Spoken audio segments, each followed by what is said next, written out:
Sup everyone, another Sunday, another Instagram live chat. Today we'll be speaking to Dan from Callous Records, Hollow Life Records, Poor, various other bands that he plays in.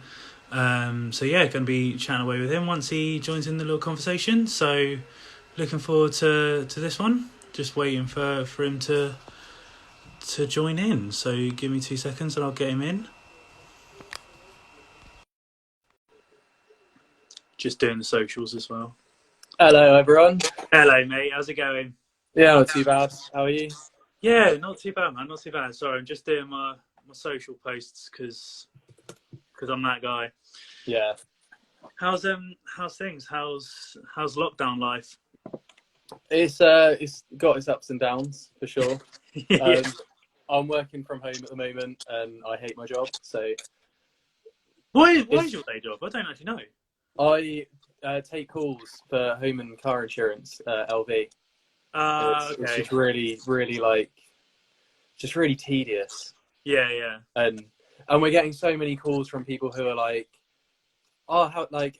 Thank you so much for being here, or how come you're still working? And the worst ones are, why are you still working? And it's like, because you're calling me. Yeah. It's the people at Brighton Beach who are going, oh, it's so terrible that so many people are at Brighton Beach. Yeah. So you're one of them. So Yeah. you're part of the problem. Well, thanks for joining me on my Sunday little chat. Reason I wanted to ask you is because obviously, like, you've obviously been doing Callous Records for quite a while and stuff, and like, despite that, still kind of powered through and stuff. But like, has kind of lockdown put a hold on any of the releases that you had planned, or has everything kind of still been ticking over in that aspect? It actually did the opposite, I'd say. It gave me the last 6 releases that I put out. Some of those, like the 4-way split, the Callous live tapes, those I had planned like maybe 8 or 9 months ago, when like, we originally agreed to do those releases. The Old Pride tapes, the original plan was to like get tapes done for when I released the digital, and then again, like, those just took so long. So lockdown gave me the time to just actually focus on it and make sure I had everything I needed to get the releases done, and then just put the time in to physically put them together. They're also that collection of releases is kind of the most ambitious, I'd say, in terms of the packaging and what's actually gone into the tapes. So yeah, it's just gave me that time to like really knuckle down and just get those done. Because I originally kind of planned to close down the label really 6 months ago, give or take. And it's taken me until now to kind of consolidate all those last releases and get it done. And lockdown's helped massively with that. Well, that brings me on nicely. So what was the kind of decision to sort of start to bring Callous to a close then? A lot of it is financial, to be honest. As we all know, Screamo is not a huge scene. Yeah. And I mean, I feel like I know as many people in the UK in the hardcore scene as I know like worldwide in Screamo. It's such a small, tight-knit scene, and so not a lot of people and like, as I don't want to try and like blame people for this in any way, but see, like, orders aren't flooding in. Like, it takes a while to sell tapes, and especially with the vinyl releases, those are like a much bigger investment. And until very recently, I got a pay rise, but I wasn't making a lot of money at my job either.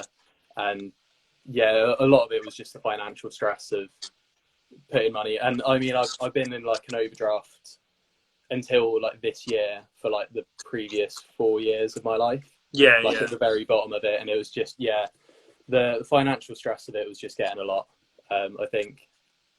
And I get that. It just gives me a bit of, I think I wanted a bit more time to focus on other projects as well. As you were mentioning at the beginning, I'm involved in a million things.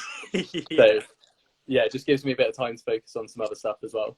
But that's it, like, some people might know this, some people may not, but like quite a few years ago, like, I used to run like a small label as well, along with like Fiona, my ex-girlfriend, and like I totally see where you're coming from, because you have all these sort of grandiose ideas, and like you obviously want to support the bands that you sort of like feel passionate about and stuff, but then in reality, like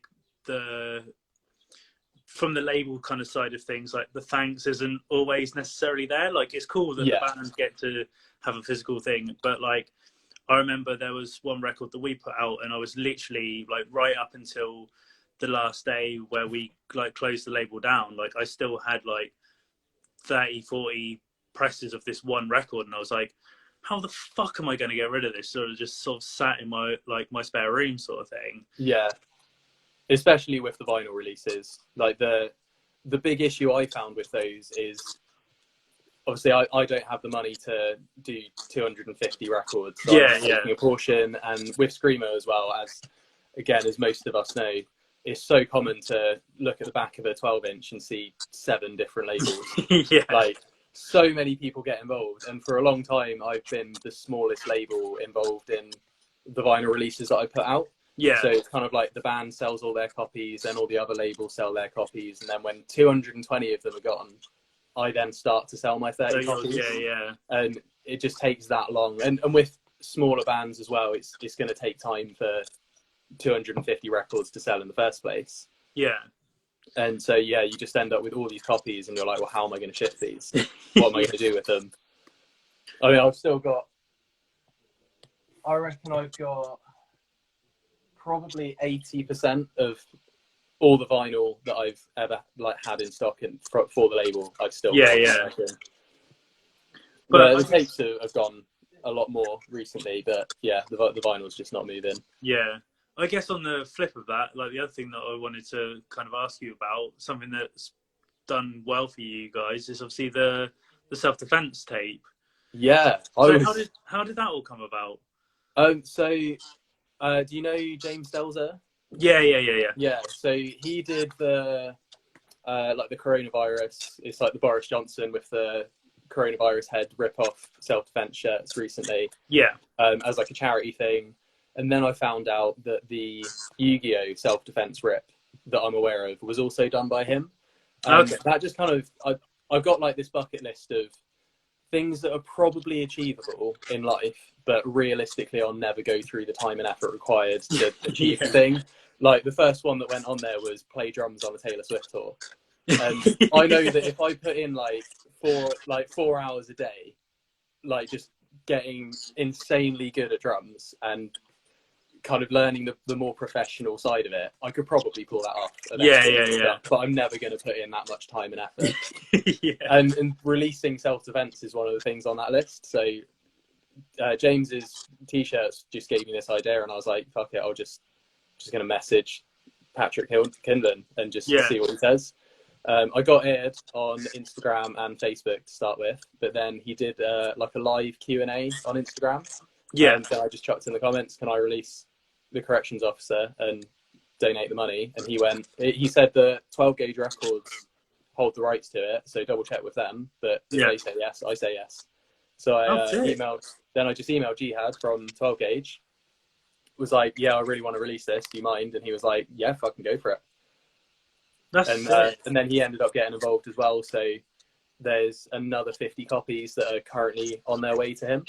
So they should be popping up in the Death Wish store pretty soon. That's cool. Which is going to be so cool. Because obviously they're going to be in the Death Wish store under the name of 12 gauge, but I made all those tapes by hand. Yeah, man. And so having something in the Death Wish store that I physically created is just going to be amazing. Yeah, that's and they sold like hotcakes as well. It was ridiculous. Because how much did you end up raising for it? 160 quid. Sick. That's cool, man. So I split the profits between the NHS charities together and the South Me project. So that was pretty good.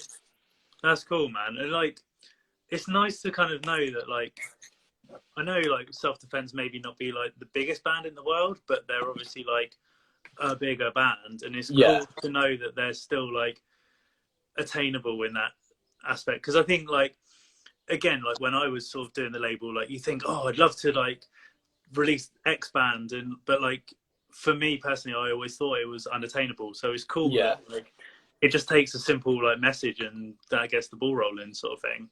Well, I know Patrick Lindland has a good love for small DIY labels. So yeah, and him being the kind of the core of self-defense itself, I think that's just what helps with this particular. Like, I think a lot of bands on self-defense's level wouldn't be quite so attainable, just because self-defense themselves have so much love and connection to the DIY scene compared to a lot of bands of their size.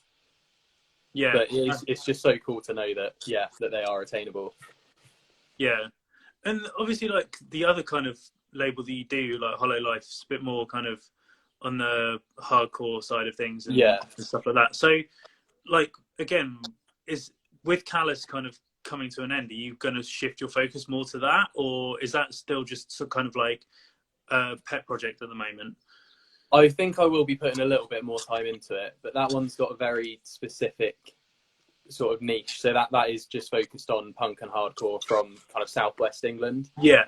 Which almost kind of came about by accident, to be honest. So the Poor demo, that was 100% me that did that demo to start with. I wrote it all myself, kind of recorded it all in my bedroom, put it out.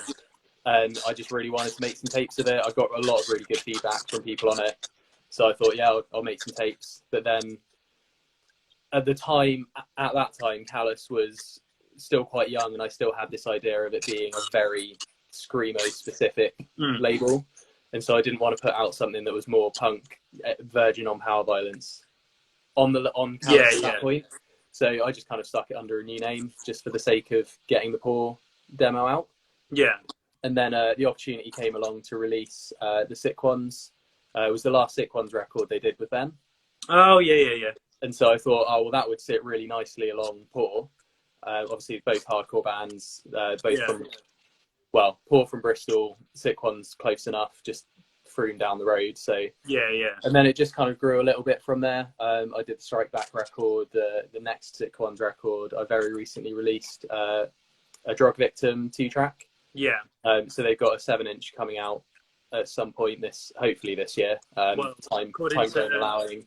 This might be above my stations, but Dan told me they're looking for end of June, hopefully. Oh. Well, that's like digitally. I don't know about the actual physical, but I feel like the records themselves will probably take a fair bit longer. Yeah. I haven't had an update from them on the actual record for a while, but I think originally they seemed quite keen on getting the digital and vinyl out together. Yeah. But obviously with the lockdown and everything, the record's going to be even more delayed than. I mean, records always take months to get done and to start with. Yeah. So the lockdown's just going to delay that even more. But so I've had a few cool opportunities come up, and they've all been local. So I thought it would just be really cool to do a label that just focuses on kind of that local scene, and hopefully I can use that to then try and champion the Southwest UK scene internationally as well. Hopefully like using some of the reach I've got from Callous as well. So that hopefully will be a really cool opportunity. But because it's kind of quite niche, I'm relying on bands to release records in the Southwest UK that are along that kind of punk hardcore spectrum. Yeah. But I'm hoping to definitely get a bit more done with that one. I don't think it'll ever reach the level of productivity that Callous did. Yeah. But I'll definitely be putting a bit more time into it, and then a lot more time into like my live bands as well. Yeah. Well, in that aspect, because obviously when we were talking beforehand, like you're involved in numerous projects and stuff like that. So has the lockdown kind of affected any of the bands in terms of like shows that you had? Like, has it given you more time to like write? Like, where's it kind of on the sort of playing aspect of things? All of the projects I'm involved in with other people have all just pretty much kind of come to a standstill almost. Yeah. So my newest band, Bayonet, we played like 3 shows before lockdown, and off the back of those 3 shows we had another 7 shows booked. All of which have now obviously been cancelled. So that's like a huge amount of shows. The response I wasn't actually even aware of the level of response we were getting until like about a week ago when I was speaking to Josh, our guitarist. But the response we've had off the back of those 3 shows was huge. and it's just lockdown's just kind of stopped all of that dead in its tracks. Yeah. But hopefully it will pick up again once shows are back to normal. I don't imagine it will be a long-term kind of damage to the band as such. Yeah, but yeah. It's just we were going to be quite busy, and now just so quiet. And then obviously with like Poor as well has not been doing anything. Say Nothing were on their way to kind of coming back, because we kind of broke up and decided to get back together. We've been doing a little bit of writing, but because we've always typically written in that band separately to start with, like one of the guitarists will kind of start with a riff and then we'll send it all to each other and add our own bits and then take it into a practice room eventually. Yeah. So that kind of writing process still works at the moment. That's cool. But yeah, again, we've not been able to get in a room and kind of flesh out the songs. So it has slowed down a lot of the projects that involve other people have slowed right down. But then I was going to say, you've been toying around with a bit of noise stuff as well, I've seen. Yeah, so that's a little bit more recent. It almost came about by accident as well. So recently I've been playing a whole fuck ton of RuneScape, and I thought it would be a really great idea to do a noise project called Granite Maul after one of the greatest special attack weapons. And then I put on a show with ridiculously short notice. Crofters had like a last minute cancellation, and so I scrambled together a show, like I think it was 6 days before the date. No. And it was the most stressful thing I've ever done in my entire life. I would not recommend it. I've decided I'm never doing a show without like 2 months notice. Yeah. Ever again. But we ended up not being we got 3 bands to play. I think I probably messaged every single band in or near Bristol within like the wider kind of punk hardcore spectrum. We got like 3 bands who were available, one of which obviously was one of mine. Yeah. And just to fill out the show, I was like, fuck it, I'll do the noise project. I'll just wing it. So I borrowed a bunch of gear from people. Like I borrowed a mixer from Sean, a whole bunch of like guitar pedals from my mate Frankie. I'm sure I borrowed pedals from someone else as well. And I just kind of plugged a bunch of stuff in and improvised a set. It just went really, really well. And so recently I bought some more gear. I bought a mixer of my own. I've been messing around a lot with tape loops. And I've just been delving like properly into it, and I've been really enjoying it. That's cool. I put another track out that's already on Bandcamp, and I'll be making I've got some tapes on their way of that track as well. There you go. And then I've got a track coming out on a sampler fairly soon, and then I'm doing a split with some Canadian mates. Oh, sick. So I've got a lot of bits going on with that project at the moment. That's cool. And it's just so easy to do, like in lockdown when you're by itself, because I just plug stuff in my bedroom and make some noise. Yeah, no, that's fair enough. Well, I guess that's kind of a nice time to sort of bring in the first audience participation question. Will Collins of I know him through Holy Roar, but he asked, do you have a preference of like label stuff or like performing music? Like, do you have any preference of which thing do you prefer? That's a really hard question, actually. That is a really difficult question. I think when I'm actually in the moment, I think performing has probably got to take it. Yeah. Just when I'm actually on stage, there's not to be cliche, but like there's nothing like it. Yeah. Even like when you've got 3 or 4 people in the room, and when 2 out of those 4 people are like the sound guy and like the barman, like it's just I just absolutely love being on stage and playing music with mates. Yeah. But there's also just like such a great level of satisfaction creating like a physical version of a record and just seeing it come to life. Like with the self-defense tapes, because there's 50 for Callous Records and 50 for 12 gauge.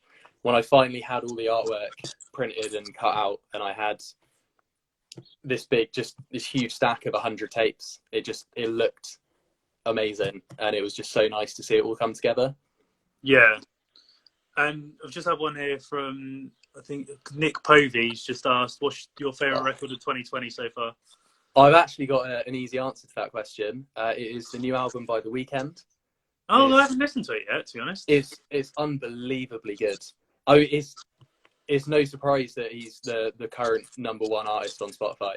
Yeah. And like, if I went back in time and like told 14-year-old me that my favourite record of a given year would be at the time, the most popular record in the world. Yeah. Like, I would have been like, fuck off, mate. I'm far too edgy for that sort of thing. But it's so good. It's the songwriting is just unbelievable. The production. I mean, The Weeknd's always had really, really good production. Yeah. From the get-go. I remember hearing I Can't Feel My Face for the first time. And I was still in my little transition phase of realizing that pop music is actually okay. And so to start with, I just kind of focused on the production, not the actual songwriting. And I was just like, this is one of the purely just like sonically one of the best sounding songs I've ever heard in my life. Yeah. And the new album just steps it up from that level. It's just unbelievable. I'm gonna have to definitely out later. I haven't got around to it yet, to be honest. So that's gonna go. That's my dog walking album for today. Oh yeah, yeah, definitely. It's just so good. I'm just gonna jump in on my personal. Like at the moment, nothing's beating that Drain record for me. Like it's just so fucking good. Like the energy of that record is just insane. I haven't listened to that one yet either, actually. So I might be going on a bike ride later today. So maybe that could be my bike ride tune. There we go. Do a bit of a swapsies. Yeah, I'll have to get it queued up on Spotify. Yeah, won't forget. Kind of on a similar note, had quite a few people ask this one, and weirdly, like really specifically, the same wording of this question as well, which was weird. But what's your favourite Callous Records release that isn't Perfect Blue? Oh. The first half of that question, I was like, "Oh, I've got an answer for this." I know why so many people have given the same wording on that though. Perfect Blue, I would say, realistically, I would say Perfect Blue are probably my second favourite band in the world ever. Yeah. And I mean, they've had 10 different physicals released, and I've done 8 of them. Yeah. And I own. I don't think I own multiple copies actually, but I've definitely got at least all 10. Yeah. So it's really hard to say actually. I'm just looking at all the tapes I put out next to me, and I've got to try and pick one.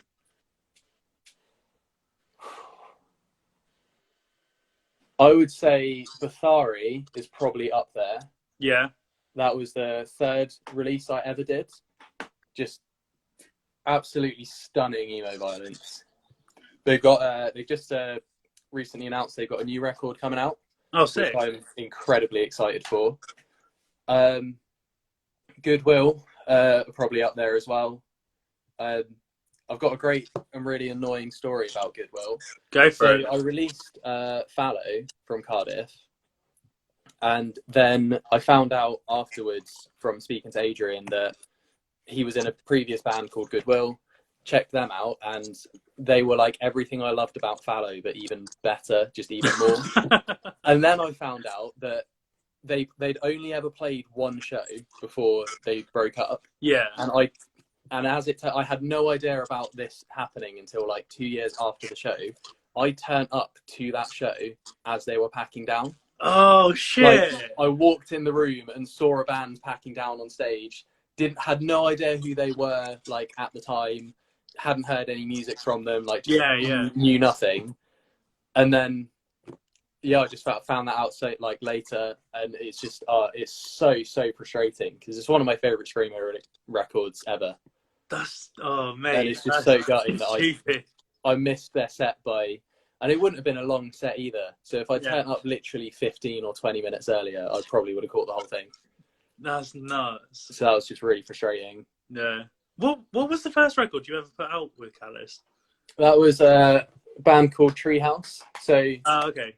This this is also like a good story. So this is my mate Max's band, and we went to college together, and we've been talking for like, I want to say maybe a year and a half before like Treehouse. No, probably longer actually. Probably about 2.5 years before Treehouse or Callous Records started.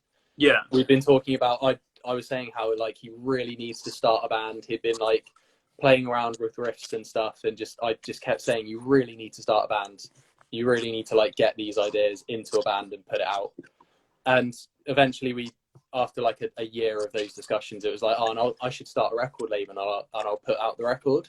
Yeah. And then eventually that conversation kind of faded out a little bit. I moved to Bristol, he moved to London. We both grew up in Reading, so we kind of went opposite ends down the M4. And then Callous Records came about and Treehouse came about kind of separately, but just at the same time. And so the timing just worked out perfect. That's cool. And then, it all just came back together. That's cool. So that was a really, really fun record to put out. And I also did put them on a show in Bristol as well. Oh, sick. Which was kind of on the release day of the record. That was the kind of the day I launched Callous. So that was also a really fun way to just put everything together and get it all done. Yeah, that's cool. Kind of on a similar note, but I guess, I don't know if you'll agree with it. I can't remember who sent in this question, but somebody said, in your opinion, is there a Screamo resurgence? I think it's kind of hard for me to answer that question, because Screamo is something I've always listened to. Yeah. Like when I think back to when I very, like one of the first heavy bands I ever got into was Maths. Yeah. Who to date as well are one of my favourite Screamo bands. It's weird. So, ironically, on my Facebook like memories thing, it came up that I put on a show for Maths like today, like 7 years ago, so which is fucking hilarious.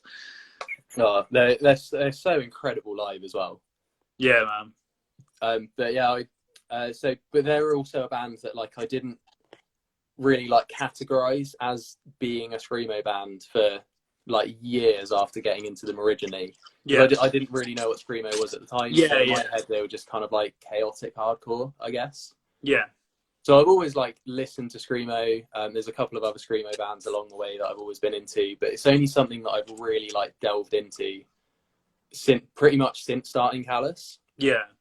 So I kind of decided to start Callous, was getting a little bit more into Screamo, and was like, I'm going to take this opportunity with this label to just throw myself into this particular genre that I'm kind of delving a little bit more into.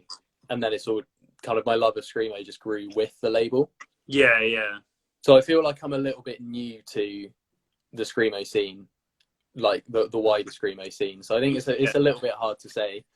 It feels like there's a resurgence from my perspective, but that could just be kind of because I've got into the scene myself more recently. I don't really know what it was like 10, 15 years ago. I know the scene in the UK has only very recently started to pick up a little bit more.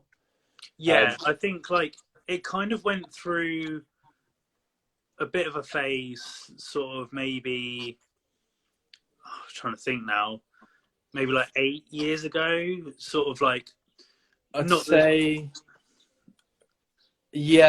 years ago.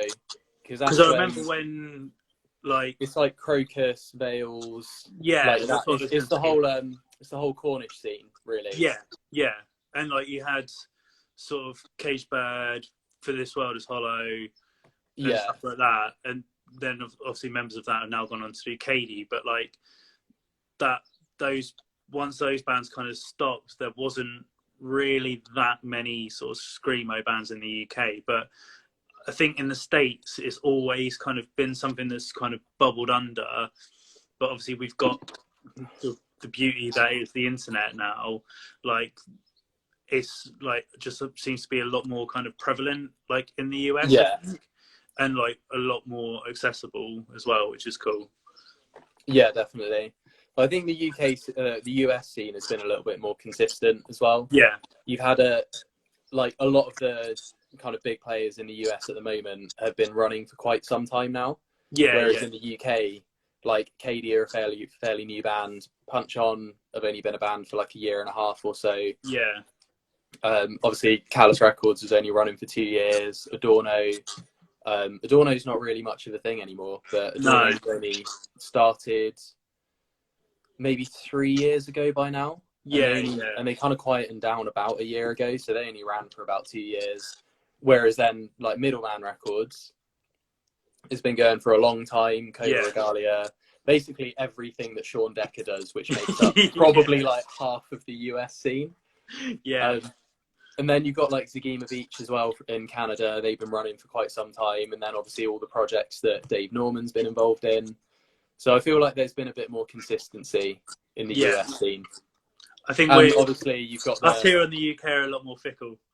Yeah, where the UK is definitely very fickle. We love going through our little phases. Yeah, definitely. But also the US had the whole, as the copy paster, famous copy paster goes, Screamo consists of the emotional hardcore scene in the like 90s DC. Yeah. Like I can't remember how the whole of the rest of it goes, but I feel like because so much of the origins of it was in the US, it's just managed to kind of hold on to it a little bit better. Yeah, oh, definitely. And then like the next couple of questions I got sent in are a bit more sort of tongue in cheek, I guess. So I think I can't remember. I've got Josh. I think I didn't get his surname. Said, "What's the best pizza in Bristol?" Oh, that's a difficult question, actually. See, I'm going to be interested in what you say in this because I've got my opinion. I can tell you what the best pizza in the UK and the world is, and no one can dispute this because they've actually won competitions last year to confirm this fact, and that is Perezza from Brighton. Oh yeah, okay. In Bristol, it comes between two places, I think. Pepinero is definitely up there. I mean, a 20-inch pizza is for like, you can get a 20-inch vegan sausage and mushroom for £24. Yeah, it's insane, absolutely insane. So they're way up there. They've got loads of meat options, loads of veggie options, loads of vegan options, loads of like really, really well done like fake cheese and fake meats. Just huge pizzas with really nice bases and really good value for money. Also, who doesn't want a pizza that's like literally this big? Yeah. Like, and then the other one that's up there would be Pizza Rover. Oh, I don't think I've been there. They've got 3 branches in Bristol. So that's somewhere that I discovered it originally because, so my heritage, I'm from Trinidad and Tobago, and I'm white, which means I'm related at least vaguely to every single other person who's from Trinidad and Tobago and also white, because there's not many of them. There's really not many of them. And so the guy who, I don't think it's not the owner, it's the guy who now manages pizza, like the whole of Pizza Rover. Right. He's half Trinidadian, and he's like a third cousin or something like that. Wait. He's some like kind of distant relation. And so my mum was telling me about it, that she was speaking to kind of someone that she knew back in Trinidad back in the day, and they were saying how their nephew or son or whoever now lives in Bristol and runs this pizza place. And so it was my mum who told me about it originally. Yeah. But they just do incredible sourdough pizzas. Again, they've got loads of good meat, veggie and vegan options. They pretty much do like a margarita. They've got a special usually, and then it's just make your own. Oh, sick. But a lot of make your own places get really expensive really quickly, but Pizza Rover's pricing works out quite nicely. And the sourdough starter that they use as well is like 75 years old. Oh, something like that. They like took a pizza. There was like a different pizza place that had this sourdough starter that gave them like a little bit of it, and then they kind of used that to then carry it on. And yeah, that's just really, really good. So Pizza Rover or names of Pepinero, they all begin with P. Every good pizza place begins with P. I always get them mixed up. No. See, Pepe Nero would be my one of choice, but I haven't checked out Pizza Rover, so definitely check it out. I was going to say, once it's all over and I'm back in Bristol, then I will definitely be checking that one out. We'll go for a pizza together. Yeah, man, definitely. Someone's just asked, what's your favourite Slayer task? What? I don't get this question. My favourite Slayer task on RuneScape, I imagine. Oh, okay. There you go. That's a difficult one. I'd say probably Bloodvelds, because they're a really good moneymaker. They've got really low defense, but loads of HP, so they give you a lot of combat experience, and they're really easy to prey melee. The only people who play RuneScape will know what the fuck yeah, I'm talking about I was right going to now. say that's gone right But over yeah, my head. Bloodvelds are probably my favourite task. There we go. Another kind of silly question that got sent in. Again, I didn't write down who sent it in, but flapjacks or bourbon biscuits? Flapjacks. Really? Yeah, oats, everything oats. I fucking love oats. Porridge, flapjacks, oat milk. Oat milk is the best milk. I just absolutely love oats. Oat cookies. If there's no oats in your cookies, they're limited to like a 7 out of 10. That's like the ceiling for an oatless cookie. Fair, all right, fair point. Yeah, just I live and die for oats. And I'm gonna probably pronounce this wrong. I didn't get because I couldn't find their actual name, but someone on Instagram with the handle Arcani, I think it is. Oh yeah, I know that is. Said, can you ask you about Fat Controller? Oh no. Right, so in my first year of uni, which would have been 4 years ago-ish by now, I lived in these really expensive halls, but my room was just really horrible. It was they called it a studio. So I've got God. So instead of a studio, it's two. So I've got my ensuite bathroom, my bed, my desk. I've got like a little mini fridge, and then so like there's my room, there's their room, and then there's a little mini kitchen in between. Right. And I spent most of my time in first year basically just living at my girlfriend's halls at UE instead. So like I never spoke to my housemate. Yeah. I guess. I almost never saw him. He gave me because he was I don't know where he was from. He was in I think kind of Eastern Europe or possibly in somewhere in kind of coming into the Middle East, right, that sort of part of the world. So when he went home like over summer at the end of first year, he gave me loads of his kitchen stuff. Okay. And I was like, oh yeah, thank you so much, this is great. And in my head I was like, I don't know what your name is. And so I was in this I was just in this room, just really, really bored. Like the room just kind of sucks the life out of you. So I decided to draw a smiley face and a bow tie on my bell end. And I spent about 15 minutes making a little paper top hat. And then I took the photo, and it looks like the Fat Controller from Thomas the Tank Engine. Brilliant.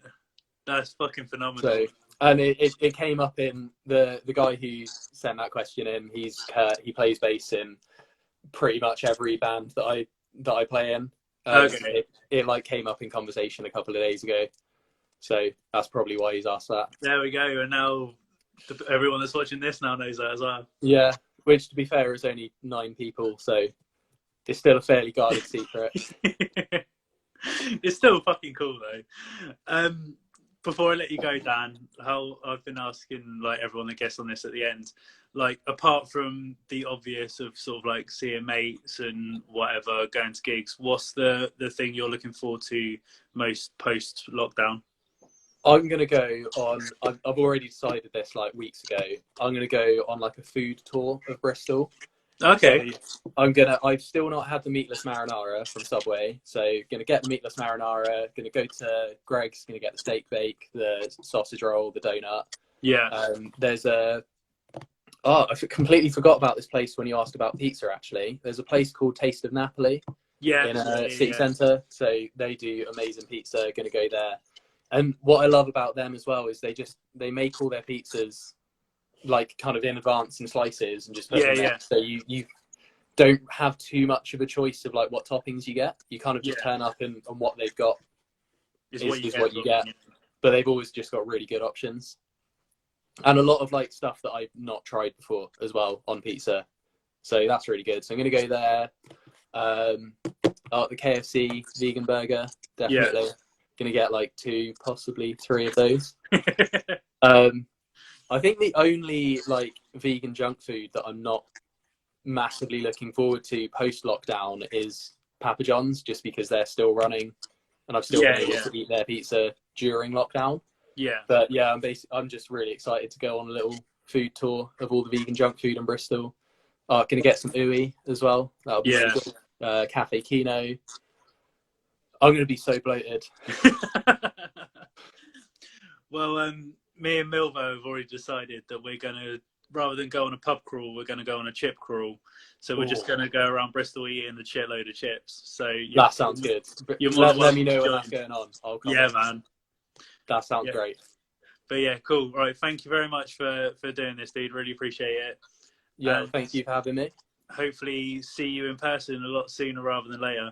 Yeah, hopefully we'll do a chip crawl or a show or both. Why not? Yeah. Cheers, man. Cool. See you later. Easy.